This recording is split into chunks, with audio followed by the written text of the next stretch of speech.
All materials used in this video are only used for evidence purposes only and are owned by their respective owners. Thank you. What I will be talking about today is the transition of representation of women throughout history in manga and anime. So together we will look at not only the stylistic changes of the female characters, but also the roles in the manga and anime itself. In general, the women or girls depicted in the anime or manga are shown in a cute or youthful manner. However, there is controversy towards the youthful girls, as some may view them, due to their representation and what they do, as a form of underage pornography. To start, we will look at the earlier works that appeared from the post-war period to the mid-60s through looking at Osamu Tezuka's work through Princess Knight.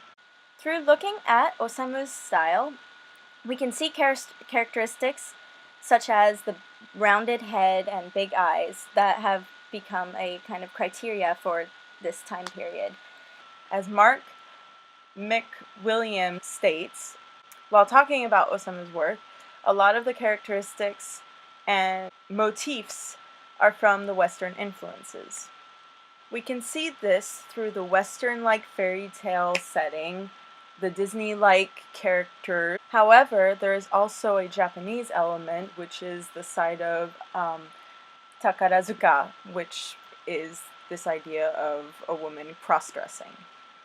In the context of Princess Knight, Princess Sapphire must only dress as a man in order to inherit the throne, and hence has to hide her femininity.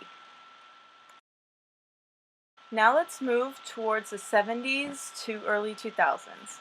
Now this is a period where there are more anime that are for adult audiences. This means that due to this change, the girls are depicted in less of a childlike manner and more in a womanly fashion, such as with more pronounced womanly features, like breasts, longer legs, etc.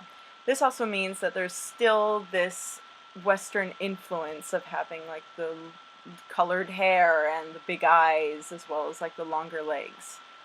There is this new theme that begins to occur within manga and anime, which is identification. So this means that the audience, such as the high school students that would watch, for instance, Sailor Moon, would be able to identify a little bit further themselves to the characters, as the characters are depicted as high school students who secretly also save the world from evil later on in the night, for instance.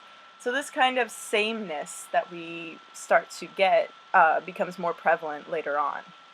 When looking at manga and anime from the 2010 to now period, there are definitely changes that have been made.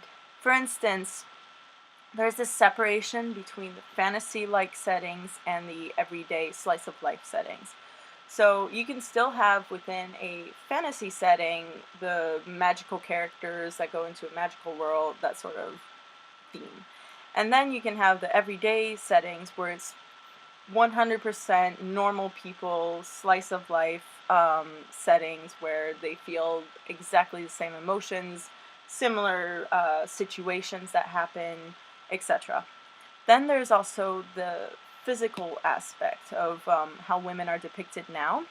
So they're depicted in a more Japanese way in terms of being slightly smaller, slightly more petite, with smaller breasts for some instances, yet they also have like a cuter face, slightly more rounded, like in the first part of the video, yet in a more modernistic way, less Disney, etc.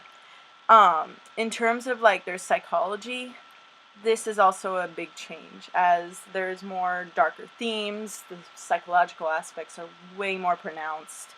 It's very different from other series that, for instance, I have seen. So now my presentation now has to come to a close. I have so much more to talk about that I just could not put into this video due to time constraints. If you have any more questions, please ask me now. Thank you.